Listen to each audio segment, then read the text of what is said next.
Good morning, everyone. I'm Leah, and I'm a grateful member of Alcoholics Anonymous. Hi. I am nervous. I always get really nervous to speak, and I actually, when people ask me to speak, I always think like I should defer it to my sponsor and have her like tell my experience, because I don't want to lie or make it bigger than it is, or minimize my experience. So that's where my thoughts always go. I didn't know I was speaking on Step 3. I love Step 3 and Step 11. Those are my favorite steps because I feel like God is really in those steps, although He's in every single step. So just to qualify myself, like everybody, I drank for an effect. I drank because I liked the feeling. I drank because I could get out of myself. I drank so I could be less timid and more social, and I could feel just right, and so I thought. And then I got tired of being that person, and I was engaging in some behaviors that I didn't feel like they were really me. And so my solution back in the day was becoming a mom. So, I sought a guy, and I thought that, getting pregnant was going to be my answer to all my problems. And so I did get pregnant, so I prayed for a baby. I did get pregnant, and I had a baby, and then I became a controlled drinker. So for whatever it was, I think 16 years, I thought I was controlling my drinking. I did that to the best of my ability. And it talks about in here that the director, if I placed everybody just right, then I was going to be okay. Mm-hmm. But that wasn't the truth, because I placed them just right, and I still wasn't okay. And that's my truth, and I didn't understand that. And then in 2008, I hit a horrible emotional bottom and a spiritual bottom, and I was one of those people. I am a devout Christian, and I would go to church, and I could no longer feel the presence of God. And I would actually shake going up to the communion, and I was like, I'm in danger. And I knew I could cry because it was so real. And I was one of those people that I was okay when I was in front of the altar, and I was okay when I was sitting in a bar stool. Those were the only two places that I was okay. But life doesn't happen in those places, right? We live in this world. I mean, life can happen at a bar stool, I guess, but it's not healthy. But anyways, so I knew I was in trouble, and then I kept praying to God, like, you've got to help me. Something's wrong. I don't know what it is. And I didn't even know I was an alcoholic. And I went to my doctor, and she was going to put me in medication, and I just knew, and I don't know how I knew, but I knew that wasn't going to be my solution. So I kept praying on it, and I'm so grateful I never took those meds. And I came into the halls of AA as God had it. I came in to support someone. I sat there and I was like, oh my God, I have this. And I didn't even know it. And I used to take everybody's inventory, and I forgot to take my own, is what I found out, So I stayed sober. I did everything that I was told to do. I remember my first sponsor, I went up to her, or she didn't become my first sponsor, but I remember going to her, listen, you don't have to worry about me. I just need a sponsor. I go to meetings, I do retreats, I pray, I read, and she's like, I can't sponsor you. And I was like, oh my God, what's wrong with me? Didn't I sell myself as best as I could? I remember thinking, I don't get it. But somehow I didn't walk away with the resentment. I don't. I tell you that story because I think it's important to know, it doesn't matter where you're at. All it matters is you have a desire to be in here. And it talks about in here, even today, about the only requirement to do this step, and I'm going to get to the step because it's so crucial. I love this step.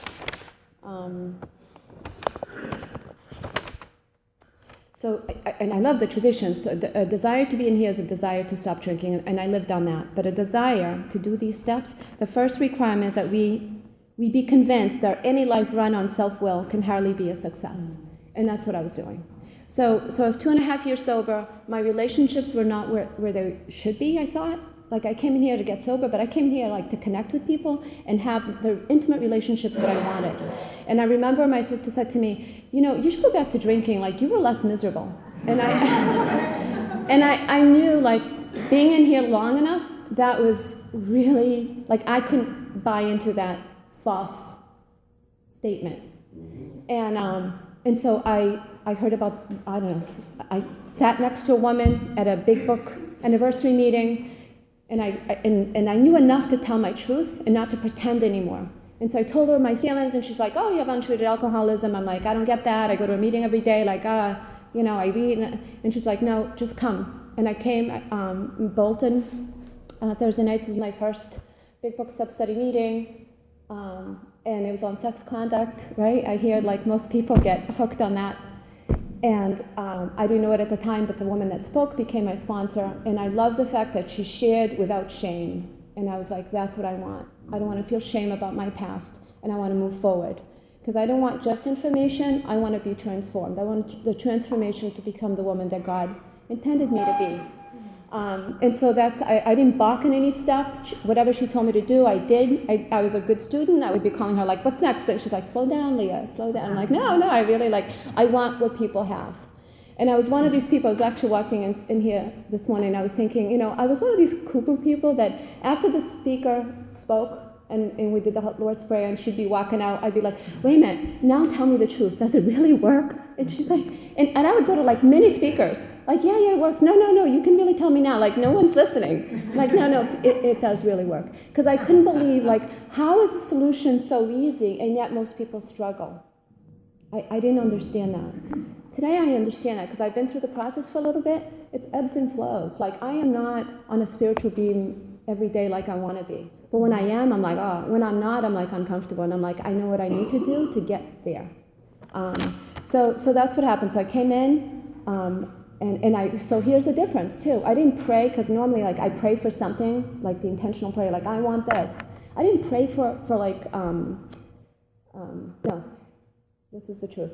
I prayed for God to bring the woman to me, because I didn't want to choose the wrong sponsor, and that's where I was at, because I typically was I want him as a boyfriend, and I would go after him, right? I didn't want to do it like that. I was like, God, you bring the right person to me. So I did that well. That was the first probably good decision that I made in my life. Okay. And so he resonated in my heart to ask the woman to sponsor me. We got together to do step 1. The powerlessness over alcohol, and for me, people, places, and things, situations. I'm powerless every single situation. And we really dabbled on that a lot. Not dabbled, we got it really concrete, because I was one of those people, not that I had reservations that I was an alcoholic, I just didn't understand how sometimes I could drink and it didn't affect me, and sometimes I drank it and it was horrible. I didn't get that. What I've learned in here, it's not even about that. It's not. It's that hole that's empty in me, and that I'm trying to fill it, and I'm trying to fill it with anything other than spiritual, other than God, and it doesn't work. So then, I did my step 2. Again, I went to my sponsor, was like, we can skip on this one, I think, because, I get it, I have a God. And she's like, no, Leah, this is a really important step, because you've always believed in God, but you've never trusted and relied on him. And I was like, oh, and that's still taking time, because I was one of these people, I felt like I trusted God and I knew he had my back, but relying on him was a little bit different. I always felt you go help other less fortunate people because I'm okay. I can be okay, but that's just ego, and I didn't even understand that.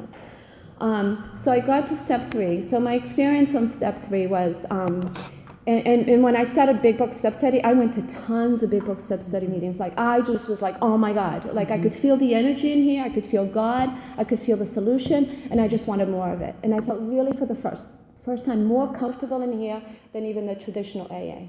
And I love traditional AA meetings. I still go to them. I get a lot out of them. And I feel like it is my responsibility to give back, and also my responsibility to sit there and remind myself where I can go if I don't continue doing these steps on a daily basis.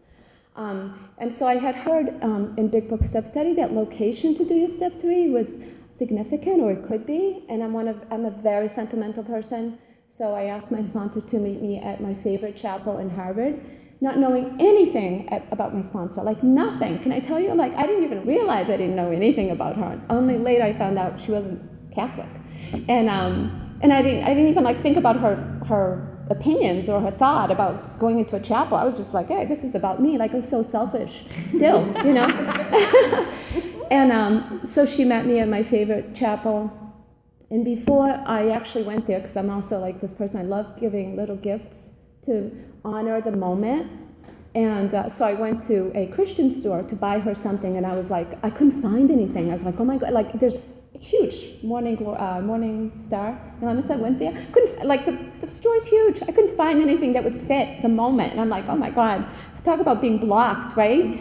And, but I walked away again. I was changing, because I walked away without having the need, I got to do it no matter what, that forcing things. I was going to a place that I wasn't forcing things anymore. And so I met up with her, and then we went in the back. We read what we read today, and I looked down. Oh, and so then we went into the chapel. We got in front of the altar, and we got on our knees. We held hands. I had to read my step 3 because I had no clue where to find it. I didn't even know it existed. I knew it existed because I had been in here, but I didn't understand the meaning of it. And I remember looking down, and she was, so here's the thing. I have a thing about purple, because the purple is the color of preparation of your soul. And that was the thing that I was looking at Morning Star, was like purple, something in purple. I looked down, and she's wearing purple shoelaces. I was like, oh my God. I'm like, fantastic. Like, I'm just right in the right place. It was just so cool. And I'm like, don't you ever get rid of those, and if you do, I want them. I'm going to hang them somewhere in my house, So she knows that. So it was just really, really cool. So the third step, here's my experience. I struggled with this third step. I was a CCD teacher for many, many years. I know most of my prayers by heart. Sometimes I say them quicker than I should. And this prayer, as we are taught in here, like you're supposed to say it before you're writing. I would say it before my writing, and I couldn't memorize it. And I would go to my sponsor, like, something's wrong with me. Like, I can't, maybe you're right. Maybe I don't believe in God like I thought I did. And she's like, Leah, relax, like, enjoy this journey. And I'm like, no, I can't memorize it. And I would try to memorize it, and it wouldn't come. Like, oh my God, something's wrong with me. And so I, again, I pick up the pen, I would, read it, and throughout my whole writing, I couldn't memorize this. And do you know that on the day that we got together on our 5th step for the first step, we sat down, we held hands, and the third step just came out. And I was like, it's just all in God's time, all in God's time. And today how I practice this, my third step is, I say it all the time. I say it all the time. I know it by heart. What I do it is, like the first time I say it quickly, the second time I slow down, and then I always say a third time, and it's really when God comes into my heart.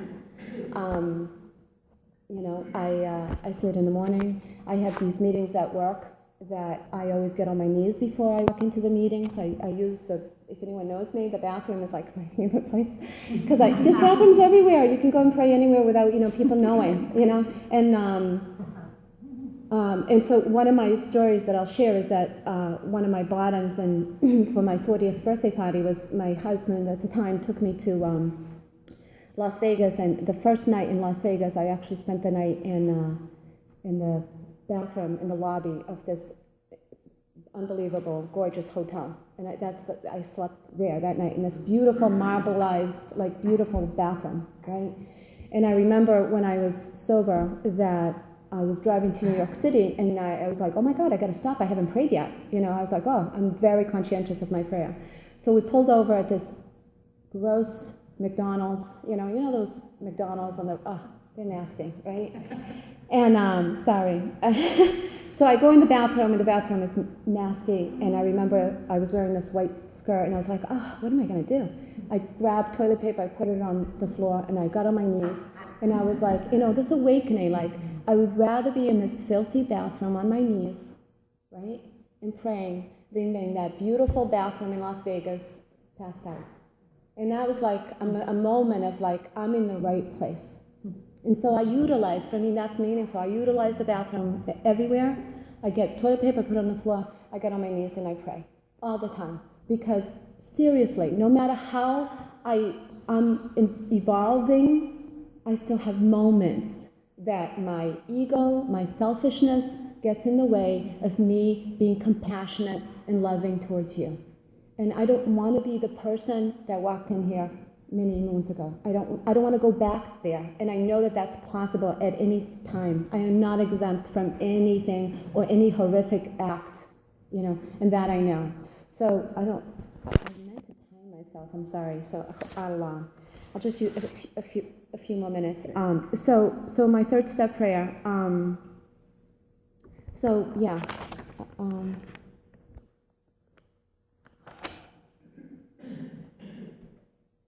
Okay. So here's the thing. Without this prayer,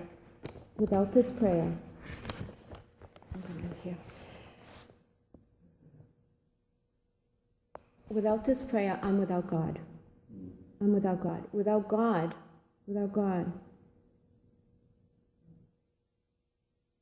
I'm in despair and in darkness, no matter what, because my humanness always takes over.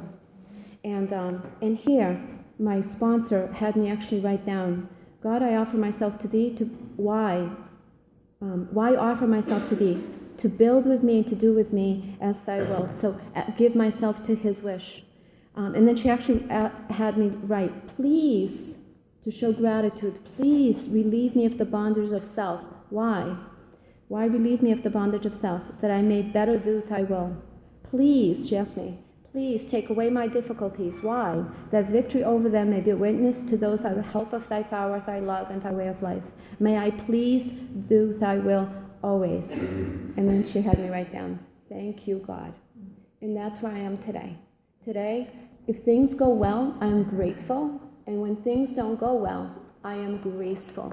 And the only way that I can be graceful is by being connected with you people and not to pretend that I'm better than I am or that I'm worse than I am, that I'm just right.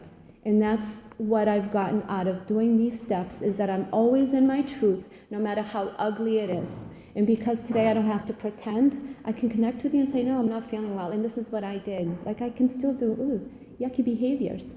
But I can quickly make amends, and that's why I don't have to drift off to the darkness that I once felt. So if you're in here, pray for that wonderful sponsor that God has designed for you, because he has if you're in here, God has a plan that's amazing, amazing. And all those relationships that I wanted to connect with, which were like my mom, my dad, my siblings, my children, like, I can't even tell you. My parents come to me today where before it was like, we won't even, I was invited, but it was like, they tolerated me. Today, like, they love me, and I'm the go-to person, which is like amazing. I didn't even want to be responsible in the past, and that was just the mask of, not being accountable so I could drink the way I wanted to. But today, I'm that person that God is definitely touching, and anyways, I think that's it. Thank you so much for listening.